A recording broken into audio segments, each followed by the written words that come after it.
The handcuffs clicked shut just as the wedding march began. In front of 200 guests, in her mother-of-the-bride dress, she was being arrested. Her daughter stood frozen at the altar, watching her mother being led away. But when the federal agent opened her wallet and saw the clearance card inside, his face went white. "Uncuff her, now!"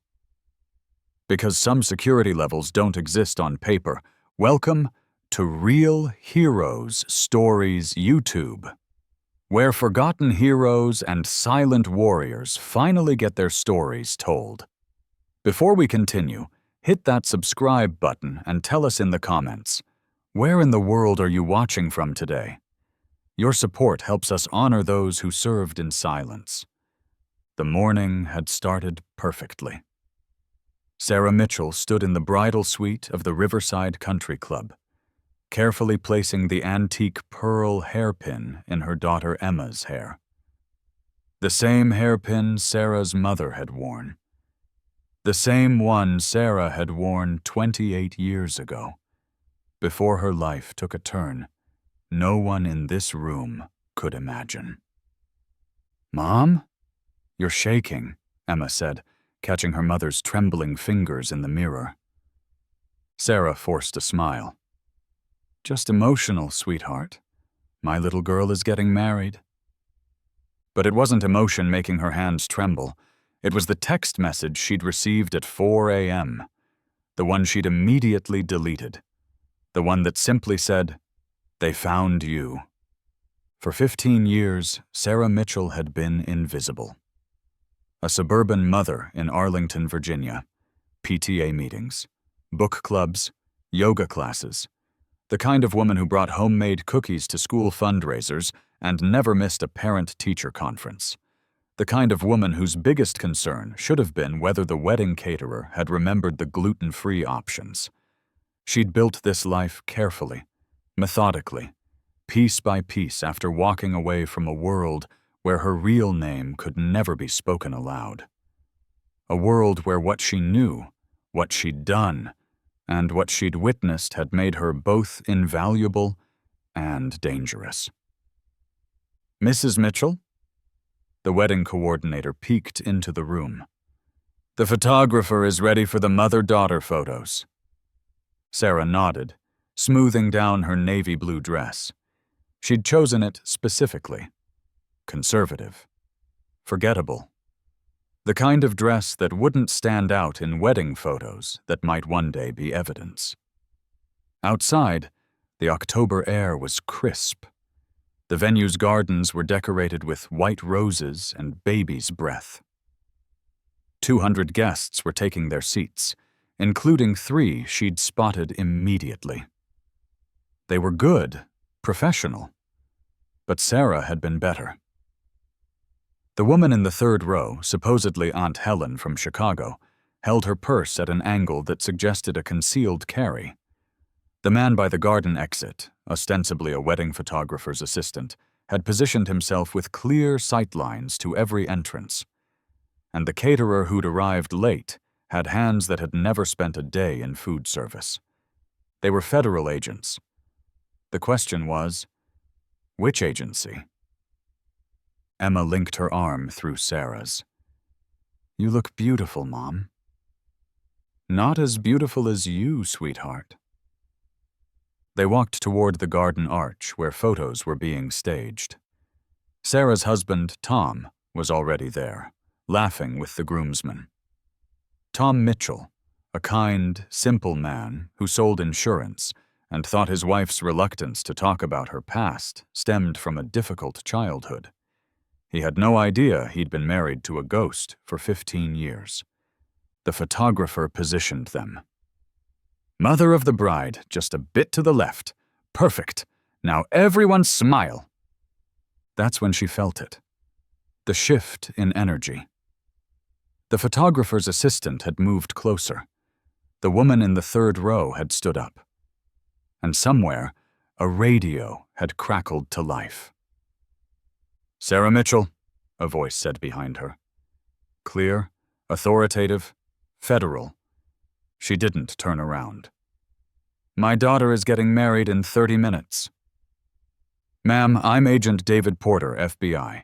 You need to come with us, now. The entire garden went silent. 200 faces turned toward them. Emma's eyes went wide. Mom, what's happening? Tom stepped forward. What the hell is going on? Who are you people? Agent Porter held up his badge. 2 other agents flanked him. Mr. Mitchell, please step back. Sarah Mitchell, you're under arrest for violations of the National Security Act, 18 counts of unauthorized disclosure of classified information, and conspiracy to commit espionage. Mom? Emma's voice cracked. The bouquet in her hands shook, white petals falling to the ground.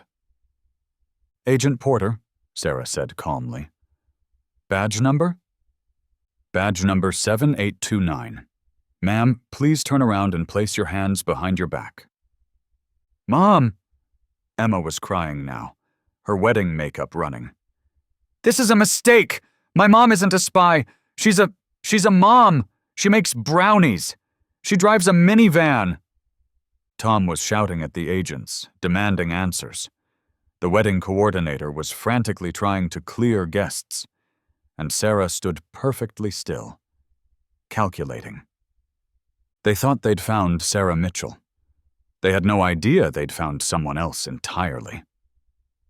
Agent Porter, Sarah said quietly, check my wallet. Ma'am, you have the right to remain silent.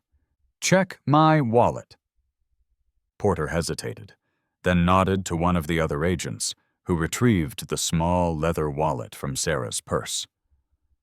Just a normal wallet, driver's license, credit cards, library card, and behind them all, a single black card with no markings except for a series of numbers. The agent frowned. What is this? Run the numbers, Sarah said. Ma'am, this isn't... Run them, now.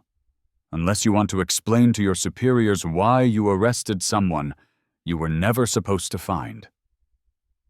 Yes, sir. No, sir. I understand, sir. Immediately, sir. Sir? The other agent looked confused. I said uncuff her immediately. Porter's voice cracked. He fumbled with the keys, dropping them once before managing to unlock the handcuffs. Ma'am, there's been a misunderstanding. Sarah rubbed her wrists, then turned to face him. Agent Porter, you just violated approximately 17 protocols by attempting to arrest someone with level black clearance. Someone whose identity is protected by classification levels you don't have access to. Someone who, technically, doesn't exist. I was following orders. We received intelligence that... You received deliberately planted intelligence designed to expose me. The question is, who wanted me found, and why today? Porter's phone rang again.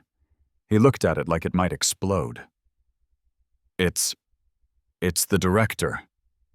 Not your director, Sarah said. Higher. He answered, listened. His face somehow got paler. He held out the phone to Sarah. He wants to speak with you. Sarah took the phone. Hello, Michael. Jesus Christ, Catherine. What the hell are you doing in Virginia? I'm attending my daughter's wedding. Or I was. Your daughter? You have a... Never mind. We have a situation.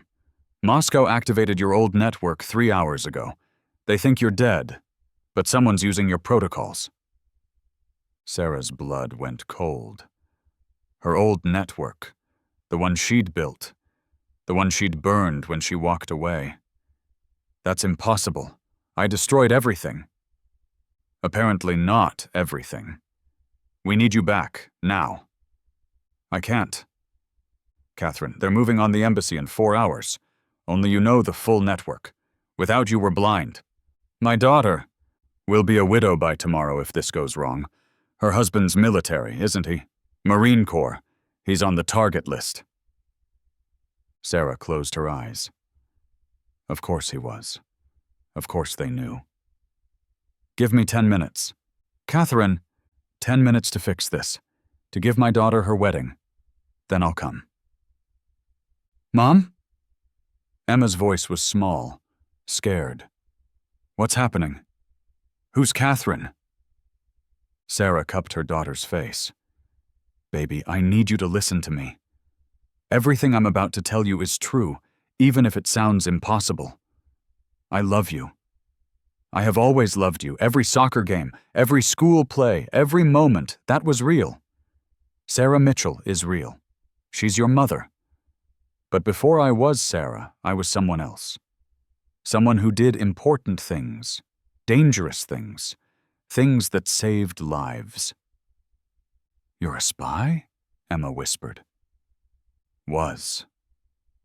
I was many things, but I gave it all up the day I found out I was pregnant with you. Because you were more important than any mission, any country, any secret. You were my reason to disappear. Tom had stopped shouting. He stood frozen, staring at his wife like she was a stranger. The arrest? Emma asked. A mistake, already fixed. See? Sarah held up her uncuffed wrists. But sweetheart, I have to go, just for a few hours. There are people who need my help, people whose lives depend on something only I know. On my wedding day? Sarah's heart broke. I'll be back before the reception ends, I promise.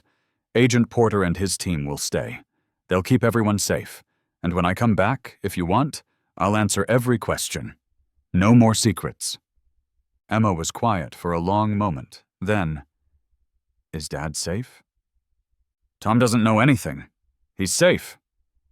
No, Mom, Jake's dad, my biological father. Is he safe? He never knew about you. He's complicated.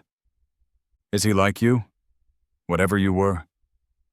Similar, but different. Sarah kissed her daughter's forehead. I have to go. Have your wedding, dance, laugh, be happy. I'll be back. She turned to Porter. You're now responsible for security here. Full protection detail. Nobody in or out that you don't personally clear. Ma'am, I don't have authorization. You do now. Check your phone. He did. His eyes widened. Full tactical support authorized. Response team en route. Tom, don't. His voice was hollow. Just don't. We'll talk later. After you save the world or whatever it is you really do. I really do make brownies, she said softly. I really do drive a minivan. I really do love you. She got in. The driver didn't turn around. Ma'am, the director is waiting. The driver handed her a tablet. Your briefing, ma'am. How long do I have? She asked. 3 hours, 42 minutes until the embassy attack. And my authorizations? Unlimited. The president signed off personally. Contact Station 7. Tell them the Ghost Protocol is active. Ma'am, Station 7 was decommissioned in... No, it wasn't. I should know. I built it. The driver's hands tightened on the wheel. You're that Catherine? The one from Berlin? There is no one from Berlin, officially. Yes, ma'am.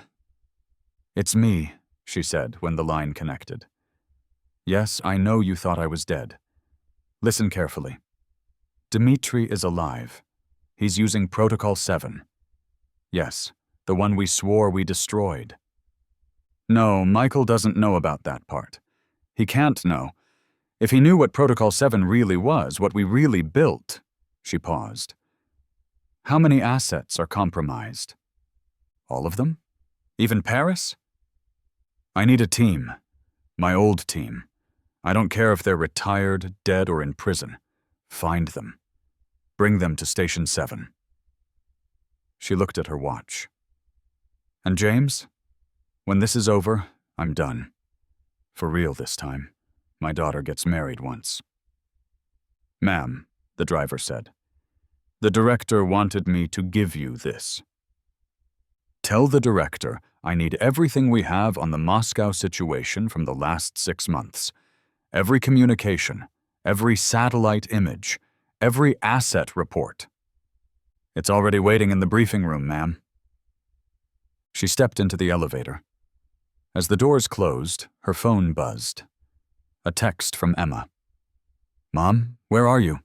The ceremony was beautiful, but it's not the same without you. Catherine typed back.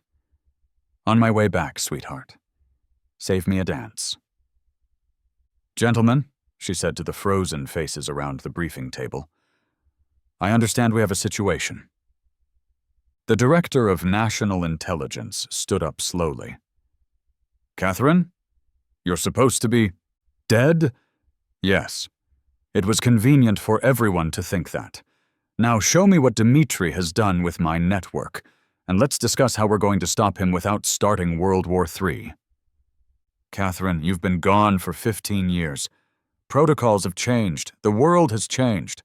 She smiled that cold smile again. The world hasn't changed. It just got better at hiding the same old sins. Now, are we going to sit here discussing my resurrection, or are we going to stop my ex-husband from destroying the international intelligence community? Ex-husband? The director's face went pale. Dmitri Volkov was your... Among other things. He was also my handler, my mark, and eventually my asset. It's complicated. She pulled up the satellite feeds on the main screen. But not as complicated as what he's about to do. He's not hitting embassies, Catherine said, studying the pattern. That's misdirection. Look at the actual targets. 3 degrees offset from each embassy. What's there? An analyst pulled up the data. Commercial buildings, all of them. Different companies, different industries. No, same company. Shell corporations. Check the chain. Fingers flew over keyboards. Then, my God, they're all owned by a company that doesn't exist. A company that's actually a front for the most extensive money laundering operation in history. One that funds every major intelligence operation in the Western world. One that I created 16 years ago as a failsafe, and one that Dmitri just discovered. If he exposes this, every intelligence agency in NATO collapses. Every undercover asset worldwide is exposed. Every operation for the last decade is compromised. Catherine pulled up another screen. He's not trying to destroy buildings. He's trying to destroy the entire intelligence community with information. How do we stop him? We don't stop him. We redirect him. Dmitri thinks he's won because he has my network. But he doesn't know about the back door I built into it. The one I installed because I never trusted anyone, including myself. Ma'am, an analyst said, we're getting responses. 41 assets responding to recall. My network was bigger than anyone knew, Catherine said. Even Dmitri, especially Dmitri. The director stared at her. How many assets did you actually run? Enough. She pulled up a map showing response signals from around the globe. And they've all been waiting for this code. The one that means the network has been compromised and needs to be burned. You're going to destroy your own network? I'm going to let Dmitri think he's destroying it. While he's focused on the intelligence gold mine he thinks he's found, we'll be extracting every one of his operatives he's embedded in the last 15 years. He's so focused on using my old network, he doesn't realize he's exposed his current one. Catherine, the director said quietly. How did you know he was alive? We all thought, I killed him myself? So did I. But Dmitri was always good at resurrection. I should have known. The signs were there. 3 anomalies in Moscow traffic patterns over the last 2 years that matched his operational signature. A specific type of cipher used in Belgrade that only 4 people ever knew. And Emma's wedding. Your daughter's wedding? The invitation list. 3 names I didn't recognize. Guests Tom's family claimed they didn't invite. Russian surnames, but westernized. The kind of legends Dmitri used to build. He wanted to see her. His daughter. He just didn't expect I'd still be there. He knows Sarah Mitchell exists. He doesn't know she's Catherine Volkov. Or didn't. He does now. She looked at the clock. 2 hours, 48 minutes. I need a strike team ready to move on the Washington target. That's where he'll be. How do you know? Because that's where I'd be. And Dmitri and I were trained by the same people. We think alike. It's why we were perfect together, and why we nearly destroyed each other. An aide handed her a tablet. Ma'am, incoming communication. It's coming from inside the network. Your old network. Catherine looked at the screen. A single line of text in a cipher she hadn't seen in 15 years. Hello, my love. Shall we dance one more time? She typed back. The music already started. His response was immediate. You always did lead better than you followed. Is that him? The director asked. Yes. Catherine stood up. He's in the Watergate, room 1247. He's sentimental. That's where we first... She stopped. Send the team, full tactical. But he won't be there. He'll be watching from somewhere else, somewhere that matters to both of us. Where? The Riverside Country Club. He's at my daughter's wedding. He's there now, with 200 civilians, with Emma. Catherine's voice had lost all emotion. Get me a helicopter, now. Catherine, if we go in hot... We don't. I go in alone. This is between Dmitri and me. It always has been. That's suicide. He'll have a team. No, he'll be alone. This is personal for him, too. She checked her weapon again. Besides, he doesn't want me dead. If he did, I would be. Then what does he want? He wants what he's always wanted. The truth. About why I left, about why I disappeared, about what I took with me when I vanished.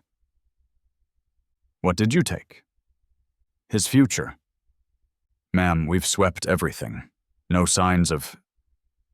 He's here. Trust me. She scanned the reception through the windows. The party continued. Emma dancing with Jake. Tom sitting alone at a table, nursing a scotch. Where are the service areas? Kitchen, storage, staff break room. All cleared. The wine cellar? Porter frowned. The venue doesn't have a... Yes, it does. Built during Prohibition, hidden behind the east wall of the main storage room. That's where he is. How could you possibly know? Because I'm the one who told him about it. 15 years ago, when we were scouting it for a dead drop. She moved toward the building. Keep everyone here. No matter what you hear, no one comes downstairs. Catherine. His voice still carried that Moscow accent he'd never quite lost. You look well for a dead woman. You look well for a man I shot. He smiled, touching his chest. You missed the heart. I never miss. I shot exactly where I meant to. Sentimental of you. Practical. A dead Russian operative in Berlin would have started inquiries. A wounded one who disappeared was just another casualty of the game. He studied her. 15 years. You hid for 15 years. Even I couldn't find you. You didn't look hard enough. I looked everywhere. Every asset. Every connection. Every safe house we ever used. He sipped his wine. I never thought to look in suburbia. Catherine Volkov, driving carpool. It's almost insulting. Sarah Mitchell. And it wasn't hiding, it was living. With him? The insurance salesman? Tom is a good man? Boring man? Stable man? Safe man? The kind who doesn't carry 3 passports and a kill switch? Dmitri stood up slowly. No sudden movements. Both of them too professional for that. Did you love him? I grew to. That's not what I asked. Yes. In a different way than... She stopped. Why are you here, Dmitri? To meet her, Emma. Our daughter. You knew? I suspected when you disappeared. The timing. The way you vanished. So complete. So permanent. Catherine Volkov would only disappear for something more important than the game. He pulled out a phone, showed her a photo. Emma, laughing at her reception, unaware she was being watched. She has your eyes, my mother's nose. She has nothing of yours. I made sure of that. You made sure I never knew her. I protected her. From this. From us. From what we were. What we were? We were legends, Catherine. We ran operations that changed the world. We were gods in the shadows. We were liars. Professional liars. And I didn't want her growing up thinking that was normal. Careful, he said softly. We both know how this ends if we draw. Mutual destruction. Our specialty. Is that what you want? To orphan our daughter on her wedding day? She's not an orphan. She has Tom. The insurance salesman who doesn't even know your real name? Catherine was quiet for a moment. Then, call off the operation, Dmitri. Shut it down. Walk away. From exposing the network you built? The one that's been operating illegally for 15 years? The one that makes every Western intelligence agency complicit in crimes they claim to fight against? From starting a war that Emma will have to live through. Or die in. His voice was cold now. Her husband is Marines, yes? First to fight. First to die. Don't. You took 15 years from me, Catherine. 15 years of a daughter I should have known. 15 years of a life that should have been mine. Ours was not a life. It was a cover story. It was real! The words exploded from him. What we had was real. I know you felt it too. What I felt was the job. We both did. Every kiss was surveillance. Every whisper was intelligence gathering. Every moment in bed was an opportunity to check each other's phones. That's not true. Isn't it? Then why did you have a gun under your pillow? Why did I have poison in my lipstick? Because we were careful. Not because we didn't love each other. Catherine laughed, bitter and short. Love? We don't even know what that means. We were trained to simulate it, manipulate it, weaponize it. What we had wasn't love, Dmitri. It was mutually assured seduction. Then why did you keep the ring? How did you... I can see the chain. You always played with it when you were thinking. You're doing it now. She dropped her hand. It's a reminder. Of what? Of why I can never go back.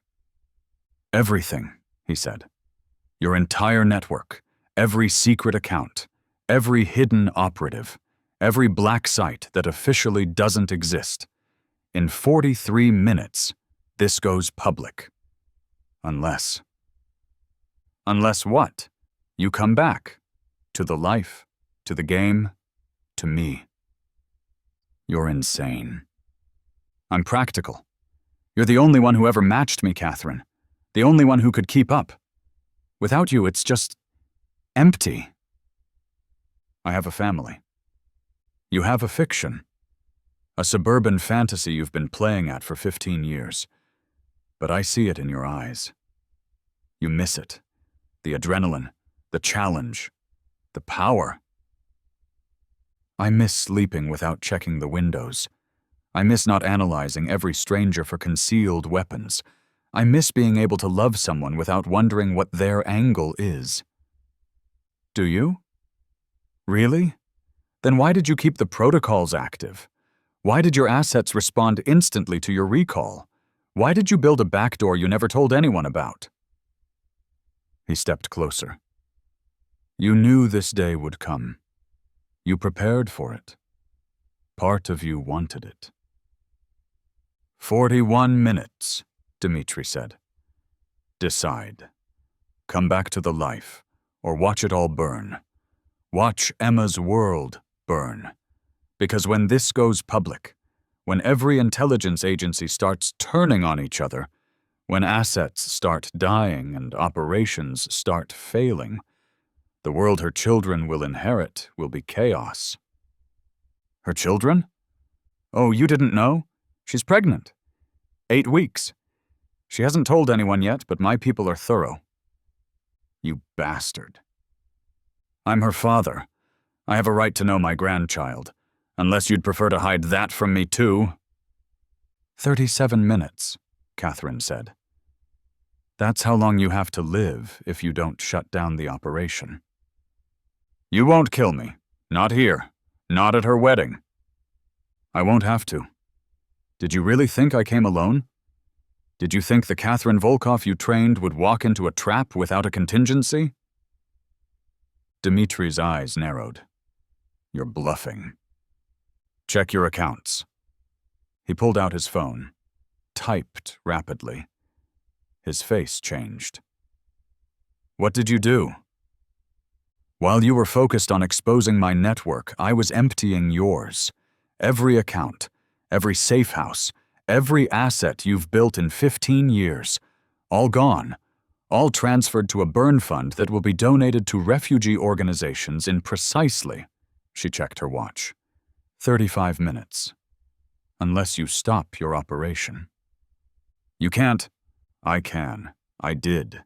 Your Moscow apartment, your Swiss accounts, your Brazilian exit strategy, even the small cabin in Montana you bought under your mother's maiden name. All of it. Gone. That's impossible. The encryption alone was designed by the same person who taught us both, Master Chen, who, by the way, says hello. He's been living in Taipei for the last decade. Lovely man. Still sharp. Very helpful when I explained the situation. You contacted Chen. He could have killed you just for knowing he was alive. He could have. But I had something he wanted more than my death. What? His grandson's location, the one you've been using as leverage for the last 8 years? Chen sends his regards, Catherine translated, and suggests you reconsider your current path. This isn't over. Yes, it is. You're going to shut down the operation, delete all the files, and disappear. Really disappear this time. Not the fake death you pulled in Berlin. Real vanishing. New identity. New life. Far away from here. Far away from Emma. She's my daughter. She's my daughter. You're just the sperm donor who happened to be my mark at the time. The words hit him like physical blows. You don't mean that. Don't I? What exactly do you think would happen if she knew the truth? If she knew her biological father was a Russian operative? That her mother was a double agent? That her entire existence was the result of two people using each other for information? It was always just the job, Dmitri. We were both too good at it to pretend otherwise. He was quiet for a long moment, then, the ring. If it meant nothing, why keep it? Catherine pulled the chain from under her vest, removed the ring, held it up to the light. You want to know why I kept it? Fine. One truth after all the lies. I kept it because for one night in Prague, I forgot who I was. Who you were. What we were doing. For one night, I was just a woman with a man who made me laugh. Who knew exactly how I took my coffee? Who could quote Pushkin while field stripping a Makarov?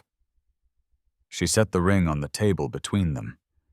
I kept it as a reminder that even someone like me could have one perfect night, and that one perfect night was all someone like me deserved. Dmitri picked up the ring, turned it in his fingers.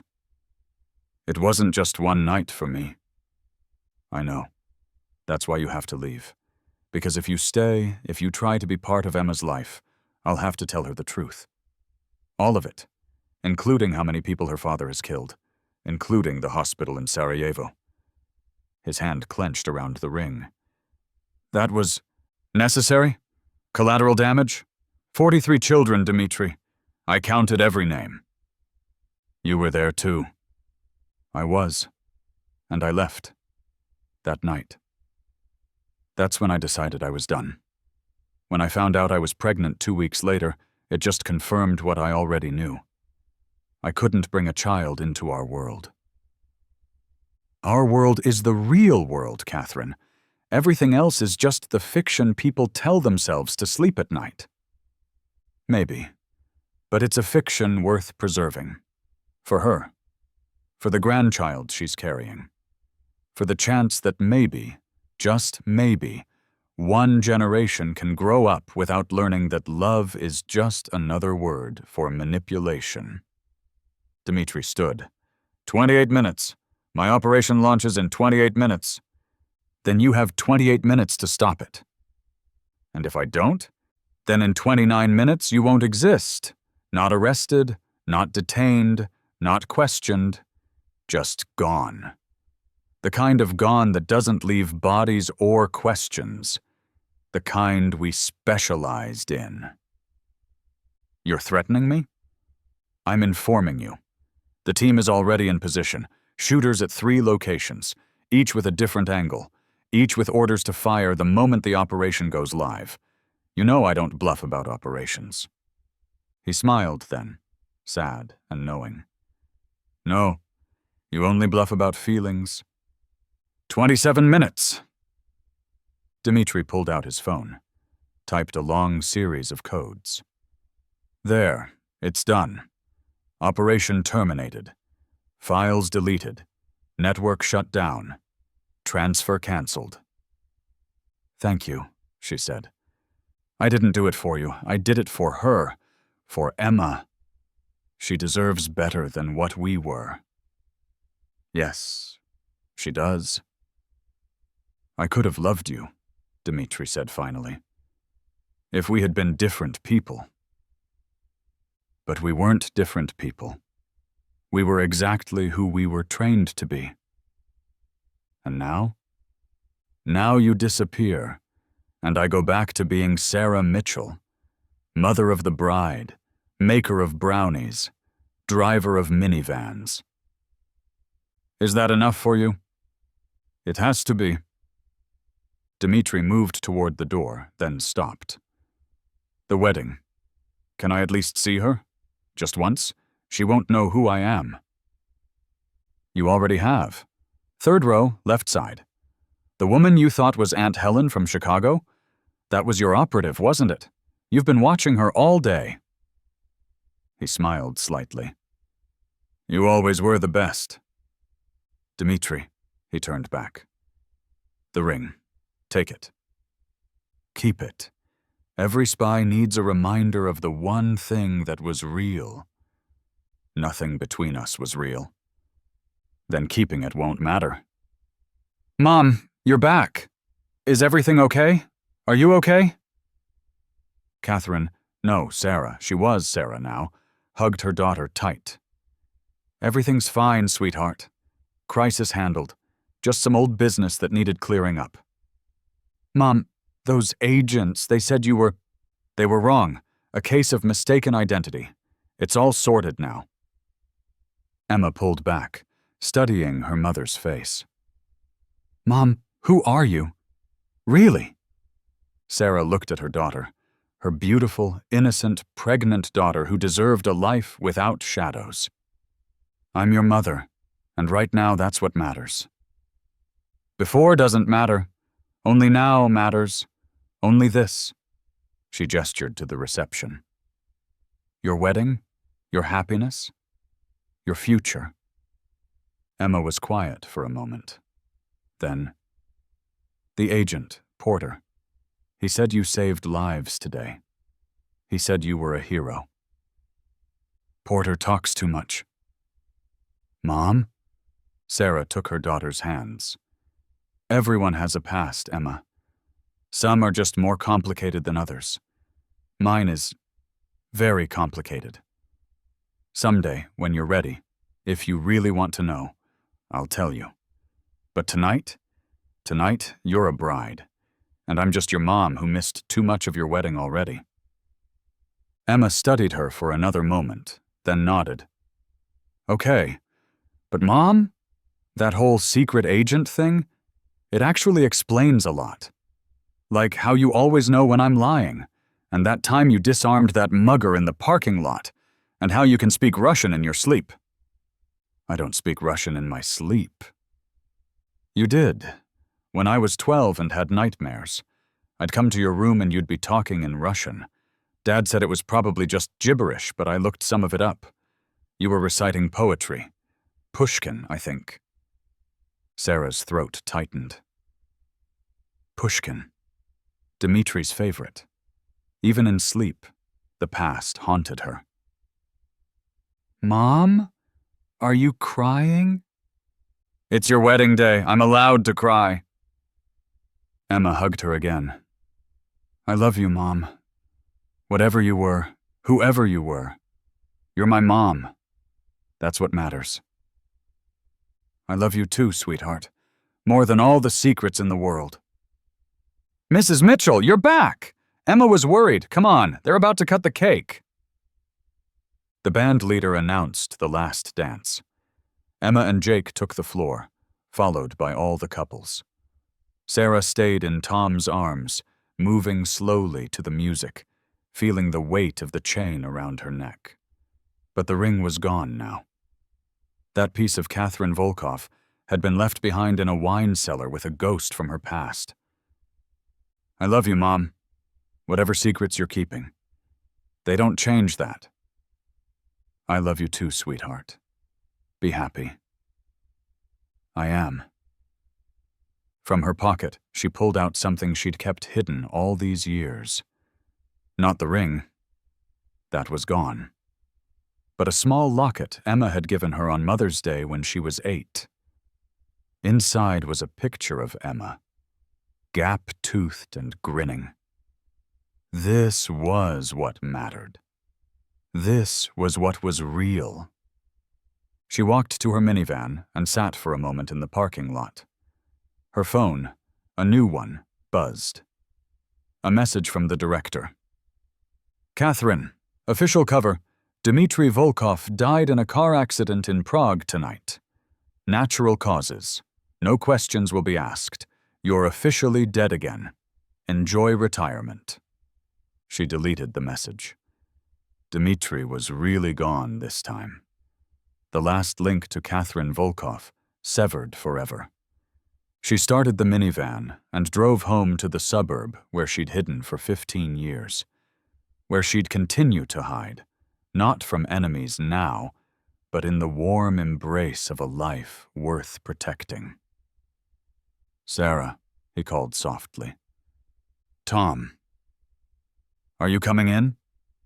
She thought about Catherine Volkov, who had been trained never to trust, never to love without calculation, never to let anyone get close enough to hurt her. Catherine would have driven away. Would have disappeared into another identity, another life. Yes, she said. I'm coming in. The next morning, Sarah woke up in her own bed next to her husband of 15 years. For the first time in decades, she didn't immediately scan the room for exits or threats. She didn't check her phone for coded messages or activation signals. She just lay there, listening to Tom breathe, watching the sunlight filter through the curtains of the bedroom they'd shared for so long. On the nightstand, her phone buzzed. A text from Emma, already on her honeymoon. Mom, thank you for everything yesterday. I know something big happened, but I also know you handled it. You always do. Love you. Sarah smiled and typed back. Love you too, sweetheart. Enjoy your honeymoon. Don't worry about anything here. Tom stirred beside her. Sarah? I'm here. Are we going to be okay? She turned to face him. This man who'd loved her without knowing who she really was, who'd built a life with a woman who was part fiction, who deserved better but somehow still wanted her. I don't know, she said honestly, but I'd like to try. He reached for her hand, found it, held it. Then that's enough. For now. Outside, the suburban morning unfolded. Neighbors walking dogs, kids riding bikes, the peaceful, ordinary world that Sarah Mitchell had helped preserve, even if no one would ever know it. A normal life. This story was brought to you by Real Heroes Stories YouTube. If this tale moved you, let us know in the comments where in the world you're watching from. And don't forget to subscribe for more stories that honor the silent heroes among us.